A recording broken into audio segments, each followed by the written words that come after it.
Vas-y, je suis au taquet. À fond? À fond. Je regarde la cam ou je regarde toi? D'habitude, je suis assis, mais ici, on est super mal reçu. C'est vrai, hein. Moi, je peux que confirmer ce que tu dis. Mais... C'est ça.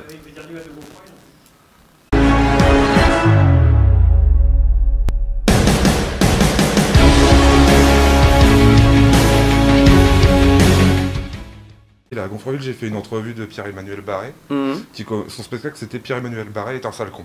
Ouais. Là, une œuvre d'art. Tu vois un peu la différence de classe. Voilà. Alors, c'est possible de m'expliquer? Ça tourne, on est parti? Ouais.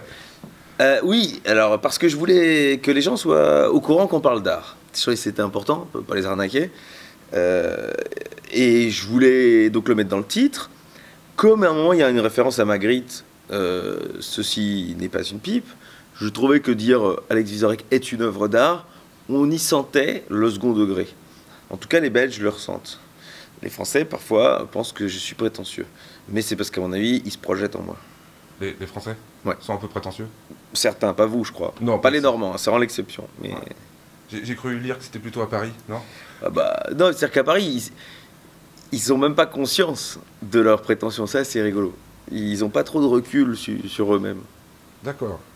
Donc, une œuvre d'art, ça prévient, quoi. Voilà, parce que le spectacle est divisé en type d'art, et j'aime pas le mot sketch parce que ça sous-entend vraiment on fait un noir, on fait un sketch, mais il y a une partie sur la musique classique, il y a une partie sur l'art moderne contemporain, il y a une partie sur la sculpture, il y a une partie sur la corrida. On peut décider que c'est, mais très courte, parce que je me dis il y a des gens qui pensent que c'est pas un art, à juste titre sans doute parfois. Et puis il y a une partie sur le cinéma. Voilà. On apprend plein de choses. J'espère. Moi, c'est ce que je dis dans le spectacle. Parfois, on apprend des choses, et puis de temps en temps, une petite blague de cul pour récupérer tout le monde, et ça équilibre le spectacle. Magritte, par exemple. Alors, Magritte, on est dans l'entre-deux. C'est-à-dire que, et on apprend quelque chose normalement un petit peu, et il y a de la blague de cul. Donc ça, c'est pour moi l'idéal. En fait, de toute façon, c'est comme avec les gamins, on apprend en s'amusant. J'espère, mais le but, c'est pas d'apprendre, hein, parce que je trouve ça prétentieux, un humoriste qui dit « venez me voir, vous allez apprendre des choses ». Lucchini peut faire ça parce qu'il se classe pas trop dans la catégorie humoriste, mais Alex Vizorek peut pas faire ça. Moi, je dis aux gens, venez rire avec moi. Et puis, parfois, ils repartent contents parce qu'ils ont aussi appris des choses. Et puis, quand ils vont dîner après le spectacle, j'espère qu'ils débattent sur l'intérêt de peindre un tableau tout blanc ou faut-il regarder Mort à Venise, tout ça. D'accord. Alors, c'est quoi ton métier, en fait? Parce qu'il y a tellement de choses. Je suis cumulard, hein, on va dire. Non, mon vrai métier, c'est ça. Regarde, être sur scène et pas face à un objectif. C'est face à un public. C'est comme ça que j'ai commencé. C'est ça que j'ai aimé faire. C'est là où je retournerai quand les médias voudront plus de moi. Mais je peux pas cacher que j'aime quand même assez bien faire le con à la radio avec mes petits amis, être chez Thierry Ardisson dans une super place de chroniqueur chaque semaine. Écrire dans les Inrocks une semaine sur deux, je trouve que l'écrit pur et dur, c'est un exercice très chouette et intéressant à faire. Et j'espère plus tard écrire du théâtre, de la BD, enfin je continue à raconter des histoires, quoi. Du cinéma? Oui, pourquoi pas. Aussi, je suis prétentieux de dire je voudrais faire du cinéma. Wow. Mais plutôt en écrire, quoi. Pas jouer parce que tu as fait le cours Florent? Bah, si on me demande, j'en joue. Mais moi, si j'en fais, je crois... Je prends l'engagement un peu, mais peut-être c'est une erreur. J'essayerai de pas jouer dedans. Parce que je me dis, c'est mieux d'essayer d'écrire et de machin. Mais si quelqu'un trouve que je suis rigolo et qu'il veut me mettre dedans, dans son film à lui, alors je vais y aller. Un remake de Coup de foudre à Notting Hill. Alors, effectivement, quand on a la chance, comme moi, d'avoir une tronche à comédie romantique, je suis pas trop beau, pas trop laid, un peu Hugh Grant du pauvre. Mais c'est pas un style très français. Mais si ça existe, effectivement, potentiellement, j'ai la gueule. Et je sais pas si je le ferais bien, hein, mais je suis prêt, éventuellement, avec Sophie Marceau, à faire une comédie romantique. Voilà, ça je le dis, ça c'est bon.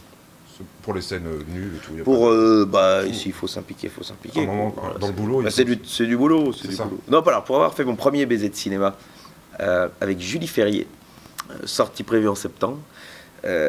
Alors c'est un bonheur d'embrasser Julie Ferrier, c'est pas la question, mais le plaisir est un petit peu limité par des gens avec des perches, des gars qui disent action, des agents de police qui arrêtent les gens qui passent, tout ça. Donc tu n'es pas dans une intimité délirante. Mais c'est pas désagréable. Mais c'est pas désagréable. C'est un métier, il faut savoir. Il faut savoir recommencer plusieurs fois avec cette même intensité de la première et tout ça. Pour en revenir, tout à l'heure... dire des conneries. Puis voilà, il y a plein de Belges en France. Là.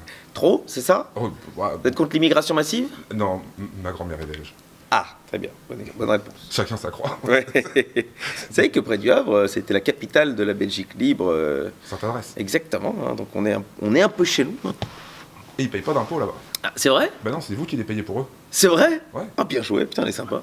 C'est ça, hein. À Sainte-Adresse, ils payent pas d'impôts. C'est la Belgique qui paye. Ah ouais. Encore? Ouais. Ah, c'était la capitale de la Belgique pendant la... Ouais, c'est 14-18. Hein. Ouais, c'est ça. Alors pourquoi il y en a autant? Pourquoi il y en a autant? C'est très simple, c'est marketing. C'est même... puisque marketing, c'est financier. C'est-à-dire que nous, quand on fait une blague en Belgique, à la radio, à la télé ou sur scène, potentiellement on touche 4,5 millions de francophones. Quand on fait une blague en France, potentiellement on touche 66 millions de gens. Alors, au-delà de ce que ça peut rapporter, parce que c'est pas l'intérêt premier, le fait, quand on fait une blague, d'être entendu par plus de monde, bah, vous comprendrez aisément que c'est plus intéressant pour nous de venir chez vous. Surtout que quand on est écouté par les 66 millions de Français, on est aussi entendu par les 4,5 millions de Belges, par des Suisses et par certains Québécois. Donc la France, c'est vraiment le point central pour la francophonie. Donc moi, j'écoutais les radios françaises quand j'étais petit à Bruxelles. Je regardais 7 sur 7 pour la politique française. On regardait le Bébé de Show pour l'humour. Donc moi, toute la culture française. Ben ouais. Moi, j'avais l'impression d'être un petit Français dans un autre pays, en fait. En vrai. Et un Belge sur deux francophones qui a cette impression-là. Et pourtant, on se sent profondément belge. Alors, pour l'art belge, l'art flamand, pourquoi c'est si morbide? Parler de James Ensor, par exemple. Entre autres. Alors, il y a de tout, hein, parce qu'aujourd'hui, l'art contemporain, c'est plus des flamands, quoi. Cloaca de Wim Delvoye, la machine qui fabrique de la merde, là. Ça, c'est quand même plutôt fleuri comme œuvre. Non, Delvoye, c'est beau, enfin, c'est fort. Il y en a d'autres. Et c'est vrai qu'il y a eu une période un peu sombre du côté flamand, qui est passée en Belgique francophone par le cinéma. Misère au borinage d'Henri Storck, c'est des films comme c'est un peu le prédécesseur des frères Dardenne, qui sont assez sombres, on va pas se mentir. Alors qu'on est un pays dit comique, notre cinéma, notre art ne transpire pas directement ça. Je sais pas pourquoi. Vous me faites faire une introspection dont j'ai pas les qualités nécessaires et la culture suffisante pour la faire, mais vous avez assez raison dans votre analyse. En fait, on aime bien les Belges, mais ce qu'ils font... Bah, je serais vous, j'irais quand même voir beaucoup Ensor, parce que c'est très très beau. Père Mec, tout ça. Non, il y a beaucoup de peintres, il y a beaucoup de... Bah, Magritte, en soi, c'est pas triste, hein, c'est vrai que... Non, puis le musée à Bruxelles est très sympa. Voilà, non. On n'est pas triste, en tout cas, ça je peux vous l'assurer. Mais je pense que la culture belge, elle passe quand même très très bien en France. Hein. Moi, je me rends compte, ils ont presque oublié que j'étais belge. Alors, on me le rappelle comme ça à l'occasion parce que c'est rigolo, mais comme on me dirait, vous êtes corse, y a pas, j'ai pas eu un sentiment de souci d'intégration. Mais il commence comme ça le spectacle, je suis belge. Et il commence toujours comme ça. Comme ça, je m'en débarrasse parce que c'est rigolo et puis je le ramène une ou deux fois, mais très peu. D'accord. C'est bon? Merci à vous. Merci.